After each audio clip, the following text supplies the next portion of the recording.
వాళ్ళు కదా కడప జిల్లా నుంచి వచ్చారు కదా, మీరు మాట్లాడండి. ఎవరో ఒకరు మాట్లాడు. అధ్యక్షుడు గారు.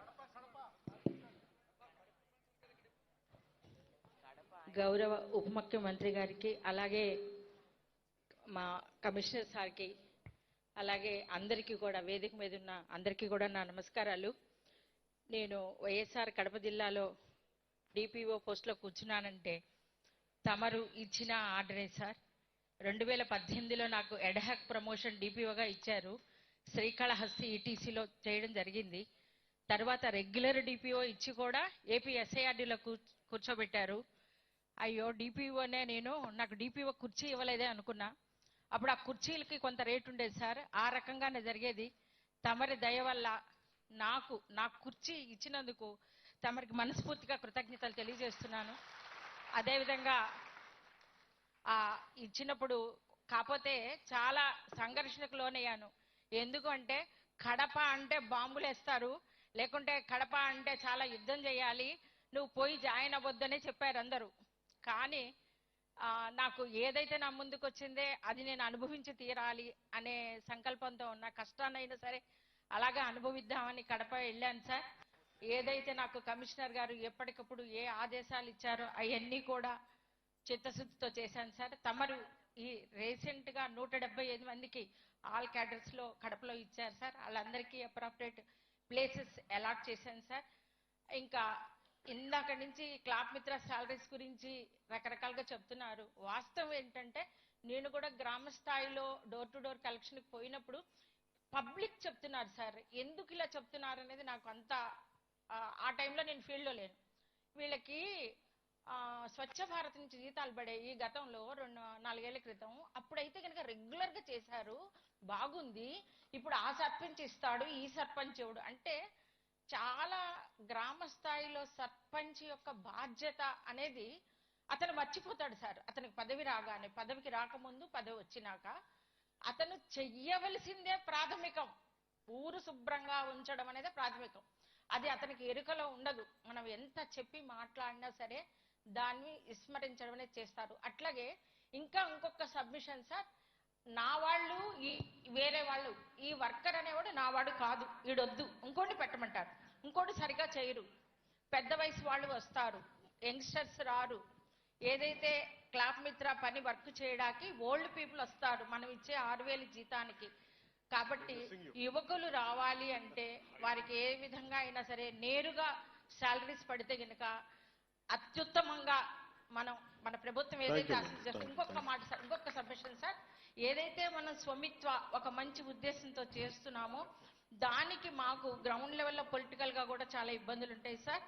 అది గౌరవ ఎమ్మెల్యేస్కి ఒక్కసారి స్వమిత్వ గురించి తమరు మినిస్టర్గా ఒక్కసారి మాట్లాడితే కనుక గౌరవ ఎమ్మెల్యేస్కి అందరికీ కూడా తమరు ఒక మాట చెబితే స్వమిత్వ చెయ్యడం అనేది మంచిది అనేది తెలియదు. పలానా ఊర్లో స్వమిత్వ చెయ్యొద్దు అనేది ఎమ్మెల్యేస్ నుంచి నాకు వస్తుంది సార్. నేను కాదు మేడం, మీకు ఏంటి ఎమ్మెల్యేస్ నుంచి ఏమొస్తుంది? ఒక ఎమ్మెల్యే గారు సార్. అదే సార్, అంటే అదే సార్, ఈ 3 గ్రామాల్లో స్వమిత్వ కండక్ట్ చెయ్యొద్దు, గ్రామస్తులు చెయ్యొద్దు అంటున్నారు. చెయ్యొద్దు వాళ్ళ కారణం ఏం చెప్తారు అంటే సార్, అంటే వాళ్ళకి ఇంటర్నల్ గా పబ్లిక్ ఎలా చెప్తే అలా చేయాలనుకుంటారు సార్ ఎమ్మెల్యే. పబ్లిక్ మాట్లాడుతుంది, దానికి ఒక జనరల్ డైరెక్షన్ ఒకటి ఇస్తాం. అదే సార్ ఎమ్మెల్యే మీరు చెప్పింది. Thank you. అదొక విషయం. స్వమిత్వ గురించి గ్రౌండ్ లెవెల్కి వెళ్ళాలి సార్. తమరు పదవిలోకి రాగానే పెట్టిన మొట్టమొదటి సంతకం మా ప్రమోషన్ ఫైల్ సార్. అందుకు మాత్రం ఇంకొకసారి తమరికి ధన్యవాదాలు తెలుస్తాను. Thank you sir. ఒకటి ఇది స్వమిత్వ ఎక్కడైనా సరే ఇది ఇష్యూస్ ఏమైనా ఉన్నాయంటే ఇది యూనియన్ గవర్నమెంట్ నుంచి ప్రత్యేకించి ఒక టార్గెట్ పెట్టారు ప్రధానమంత్రి గారు దీని మీద. ఇది ఇమీడియట్గా ఒక టైం లైన్లో జరగాలని. దీని ముఖ్య ఉద్దేశం ప్రాపర్టీకి ఒక విలువ ఉండాలి.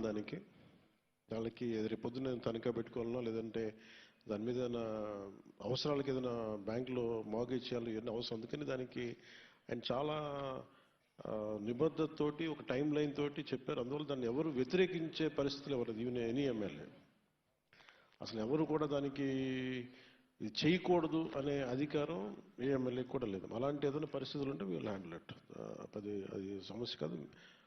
కన్సర్న్ ఎమ్మెల్యేస్ తోటి విల్ రీచ్ అవుట్. సో దానికి అది. రెండోది మీరు చెప్పింది రిపీటెడ్గా అందుతుంది. ఒకటి ఈ మన గ్రీన్ అంబాసిడర్స్ది సర్పంచ్లు గెలవగానే మళ్ళీ ఊరి శుభ్రత అంటే ఊరి శుభ్రతే ముఖ్యం. స్వచ్ఛ ఆంధ్ర మన స్వచ్ఛ భారత్ కానీ వీడు కానీ.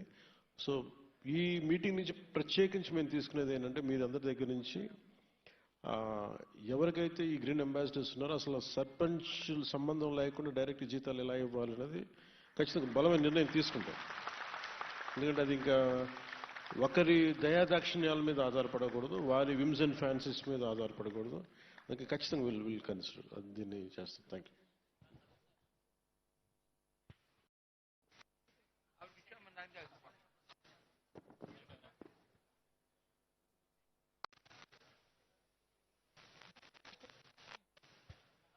మన్యం నుంచి రిప్రజెంటేటివ్స్ ఎవరైనా ఉన్నారా? మన్యం మన్యం మన్యం నుంచి ఒక్క నిమిషం. మన్యమా? మన్యం సార్ అక్కడ మన్యమే కదా సార్ పార్తూరు మన్యం జిల్లా నుంచి సార్. నా పేరు త్రివిక్రమ్ రావు సార్. ఏపీడీ డ్వామాగా వర్క్ చేస్తున్నాను సార్. ఈ మధ్య నేను రీసెంట్ బ్యాచ్లో డిఎల్డీఓగా ప్రమోషన్ కూడా తీసుకున్నాను సార్. మన్యం జిల్లాలో గౌరవ డిప్యూటీ సీఎం గారు వచ్చి శంకుస్థాపన చేసిన రోడ్డు కూడా మక్కువ మండలంలో కంప్లీట్ అయింది సార్. మొన్న ఫోటో ఎగ్జిబిషన్ కూడా మేము పెట్టడం జరిగింది సార్. చాలా రోడ్స్ చక్కగా చేశారు సార్. ఇప్పుడు మా కలెక్టర్ గారు డోలీ రోడ్స్ అనే వాటికి కూడా 213 శాంక్షన్ ఇచ్చి అవి కూడా అంబులెన్స్ అనేది ప్రతి హ్యాబిటేషన్కి వెళ్ళాలనేది ఒక టార్గెట్గా తీసుకొని చేస్తున్నారు సార్. అది మంచి కార్యక్రమం సార్.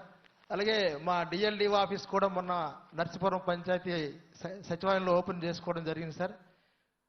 డిఎల్డీఓ గారు, మేము, డిఎల్పిఓ కూడా. అయితే రిగార్డింగ్ శానిటేషన్ ఒక చిన్న సబ్మిషన్ సార్.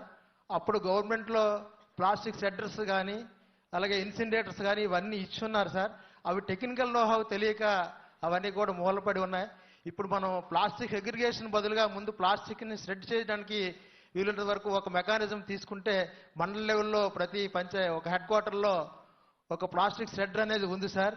దాన్ని ఆపరేట్ చేయగలిగితే కొంతవరకు అక్కడ రీయూజ్ అంటే రీసైక్లింగ్ చేయడానికి అవకాశం ఉంటుంది సార్ పల్లెటూరులో. అందుకే మేజర్ పెద్దగా మనం అక్కడ రీసైక్లింగ్ అది చేయలేము కాబట్టి అది ఒక సబ్మిషన్ సార్.